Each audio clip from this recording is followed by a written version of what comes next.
నమస్తే, welcome to our channel. నేను పద్మిని. ప్రస్తుతంతో పాటు senior journalist and political analyst Immandi Ramarao గారు ఉన్నారు. మాట్లాడదాం. సార్ నమస్తే. సార్ నమస్తే.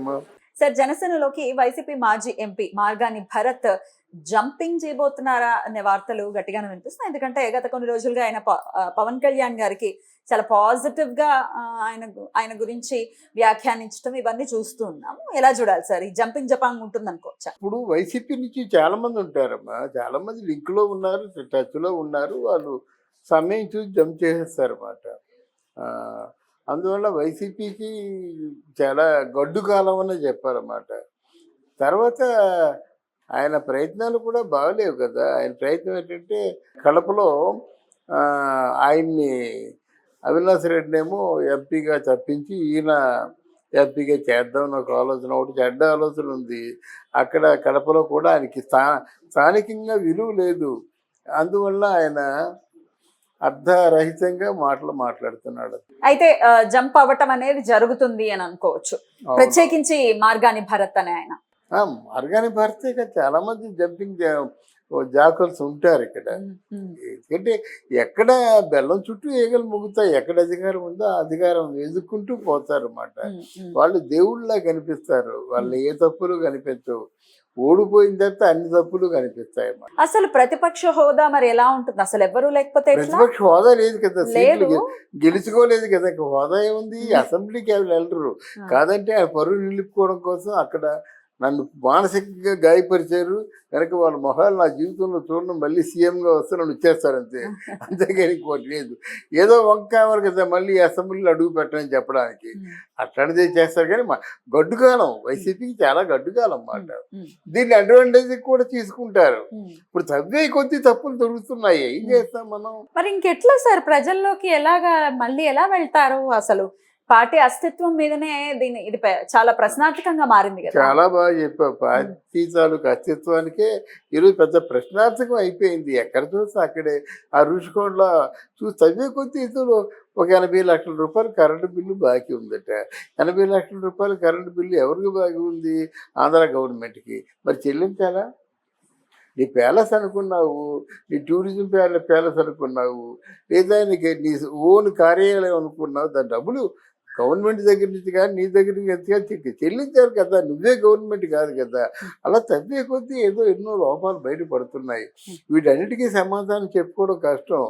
ఒకసారి జైలుకి వెళ్ళేసిన తర్వాత ఇవన్నీ కొంచెం కొన్నాళ్ళు రూపుమాపుతాయి. కానీ ఇప్పుడు ఈరోజు ఆంధ్ర దేశంలో కూటమికి ప్రత్యామ్నాయంగా ఎవరు లేరు. అయితే సార్, అయితే ఈయన ఇంకా తెలంగాణ రాష్ట్రానికి సంబంధించి కూడా కొన్ని వ్యాఖ్యలు చేశారు. చంద్రబాబు నాయుడు గారు ఇక్కడికి రావటం అనేది ఒక పరువు పోయినటువంటి అంశంగా కూడా ఆయన చిత్రీకరించే ప్రయత్నం చేశారు. అదే చేశారు, వైసీపీ వాళ్ళే చేశారు. వైసీపీ వాళ్ళే మార్గాని భరత్ ఈ కామెంట్ ని కూడా. అవునవును. ఇప్పుడు తెలంగాణలో ఆంధ్ర వాళ్ళు అడుగు పెట్టడం తప్పంటే మీకు 10 సంవత్సరాల నుంచి పరిష్కారం కాని సమస్యలు ఉన్నాయి. అవన్నీ ఎప్పుడు తేలుతాయి? ఆస్తులు పంచుకోవాలి, అప్పులు కూడా పంచుకోవాలి. అప్పులు పంచుకోకపోతే ఎవరు కడతాడు? ఇప్పుడు విద్యుత్ కొనుక్కున్నారు ఎక్కువ ఖరీదుకి. ఆ విద్యుత్ తెలంగాణ వాళ్ళకి కొంత అమౌంట్ ఇవ్వాలి, అది 24,000 కోట్లు ఎంతో ఉంది. అలాగే ఆస్తులు బిల్డింగ్స్ ఉన్నాయి, అంటే ఉమ్మడిలో కట్టిన బిల్డింగ్స్ మీరు కొన్ని వచ్చాయి, మరి వాళ్ళు కొన్ని తీసుకోవాలి కదా.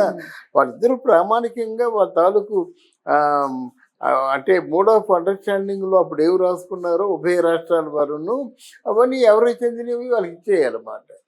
అది మరి అలాంటప్పుడు వచ్చినట్టు ఎలాగా? ఈ పరువు తక్కువ పని, కూటమి చేసిన పరువు తక్కువ పని కాదు కదా.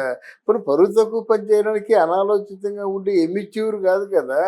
పరిపాలన తెలిసిన వ్యక్తి రేవంత్ని వెతుక్కుంటూ వచ్చాడు. ఎందుకోసం? సమస్యల పరిష్కారం కోసం. అంతకుముందు జగన్ ఎందుకు వచ్చాడు? ఇంట్లో భోంచేసి వెళ్ళిపోయాడు.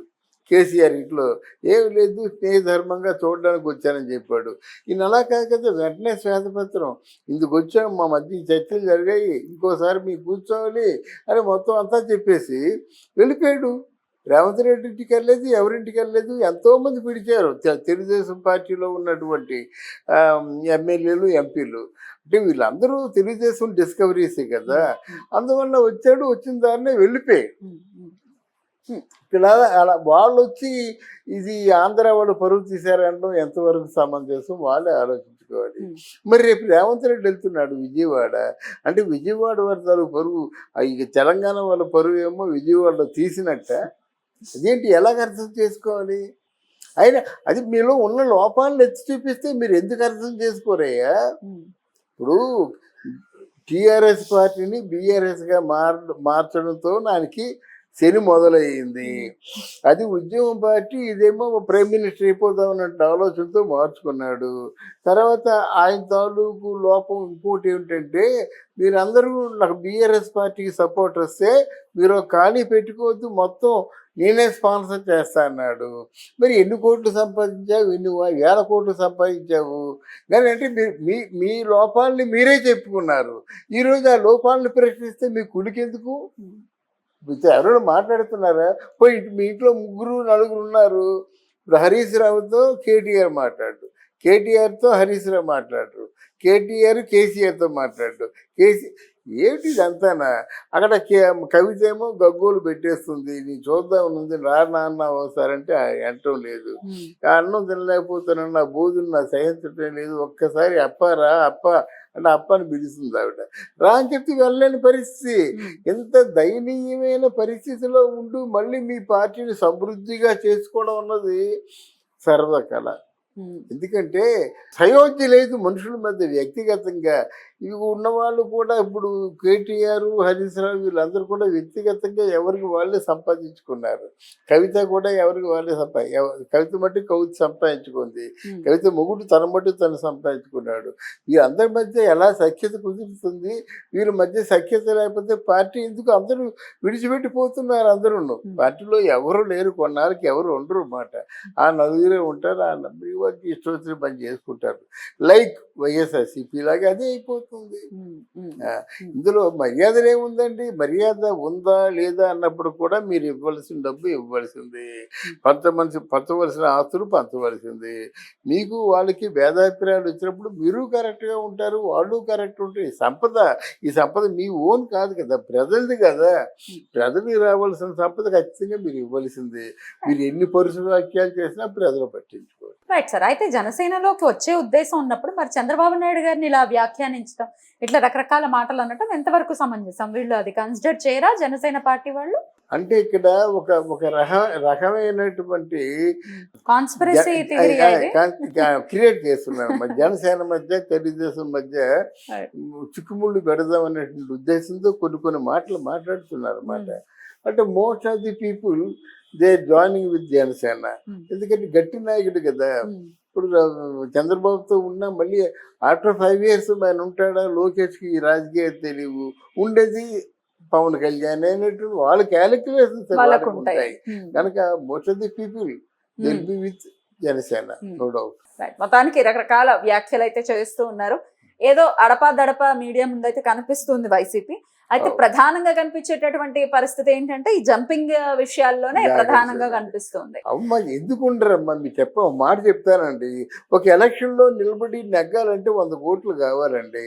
వాడు యావత్ జీవితం అంతా సంపాదించిన ఆస్తి అంతా ఆ టిక్కెట్ మీదను ఎలక్షన్లో క్యాన్వాసింగ్ మీద పెట్టేస్తారండి, ఓడిపోతారండి అనే పరిస్థితి ఏమిటి? అది ఒకవేళ పాలక వర్గంలో ఉంటే ఏది నామినేటెడ్ పోస్ట్ ఇస్తారు, అంత ఖర్చు పెట్టిన డబ్బేని తిరిగి సంపాదించుకోవచ్చు కదా వాళ్ళ కాలు పట్టుకుంటే అనే ఫీలింగే ఉంటుంది. ఇక్కడ ఎవరు మిత్రుడు కాదు, ఎవరు శత్రువు కాదు. ఎవరు లైమ్ లైట్ లో ఉన్నారో వాళ్ళ దగ్గరికే వెళ్తారు. ఇది వరకు టీడీపీ నుంచి వైసీపీకి వెళ్ళిన వాళ్ళు ఎంతో మంది ఉన్నారు కదా. అంతే కదా. 151 మ్యాండేట్ ఇచ్చారంటే ఎంత సమృద్ధిగా వాళ్ళకు ఉన్నారు. మరి ఏది వాళ్ళంతా ఎక్కడ ఏమైపోయారు అది ఆలోచించుకోవాలి. Thank you sir. నమస్తే. థ్యాంక్ యూ అమ్మా.